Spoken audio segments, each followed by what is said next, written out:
আসসালামু আলাইকুম বন্ধুরা, কেমন আছো সবাই? আশা করছি সবাই অনেক ভালো আছো। আলহামদুলিল্লাহ আমিও অনেক ভালো আছি।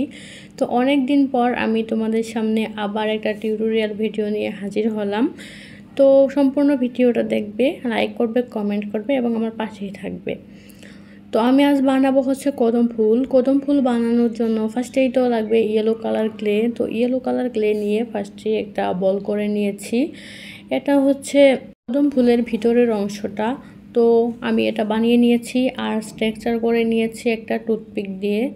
তো এখন উপরে যে সাদা অংশটা থাকে সেটা আমি বানাবো। এটা বানানোর জন্য আমি এই যে অনেক ইজি এটা বানানো, যদিও আমি অল্প অল্প করে দিয়ে বানাচ্ছি, তোমরা চাইলে বেশি বেশি করে পাপড়ি দিয়ে বানাতে পারো। তো এই যে সাদা কালারটা আমার বানানো হয়ে গেছে। এখন একটা টুথপিক নিয়েছি, এটার সাহায্যে আমি পাপড়িগুলা লাগিয়ে নিচ্ছি। কদম ফুল কিন্তু সবারই অনেক ভালো লাগে। বর্ষাকালে যখন বাড়ির আশেপাশে কদম ফুল ফুটে থাকে তখন কিন্তু অনেক সুন্দর ঘ্রাণ আসে আর মনটা ভরে যায় ঘ্রাণে। কদম ফুল কিন্তু আমার অনেক প্রিয়। তোমাদের কদম ফুল কেমন লাগে আমাকে অবশ্যই কমেন্ট করে জানাতে পারো। তো আস্তে আস্তে করে আমি এই পাপড়িগুলো লাগিয়ে নিচ্ছিলাম, যদিও ক্লেটা নরম ছিল তো সেজন্য একটার সাথে আরেকটা লেগে যাচ্ছিল। যাই হোক, সেজন্য আমি আস্তে করেই তোমাদের দেখিয়ে দিচ্ছিলাম, এখানে কোনো কাট করিনি আমি ভিডিওটা। তো যাই হোক, আমার পাপড়িগুলো একে একে লাগানো প্রায় শেষের দিকে। কেমন লাগছে তোমরা আমাকে অবশ্যই কমেন্ট করে জানিও। যদিও আমি ছোট করে বানিয়েছি কদম ফুলটা, তোমরা চাইলে বড় করে বানিয়ে আমাকে দেখাতে পারো।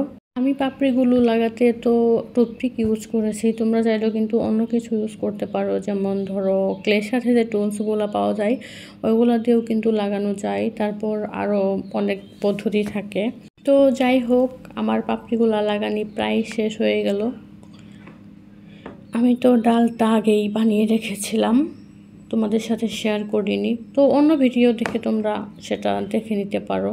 আমি এর আগেও ডাল মেক করে দেখিয়েছি। তো এখন পাতা মেক করব, যেহেতু আমার ফুলের সাথে পাতা লাগবে। কদম ফুলের পাতা কিন্তু অনেক বড় বড় পাতা হয়, আমি কিন্তু ছোটো পাতাই এড করব।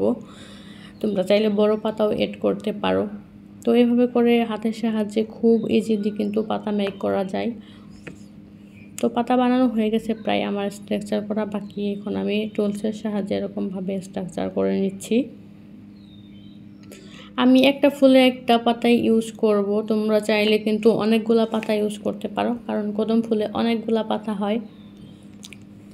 এই তো আমার কদম ফুলটা বানানো কমপ্লিট হয়ে গেছে। আমি এর আগে আরেকটা কদম ফুল বানিয়ে রেখেছিলাম, ওইটাও তোমাদের সাথে শেয়ার করছি। তো আমার কদম ফুলগুলো বানানো কেমন হয়েছে অবশ্যই তোমরা কমেন্ট করে জানিও। দেখা হবে অন্য ভিডিওতে। সবাই ভালো থেকো, সুস্থ থাকো। আল্লাহ হাফেজ।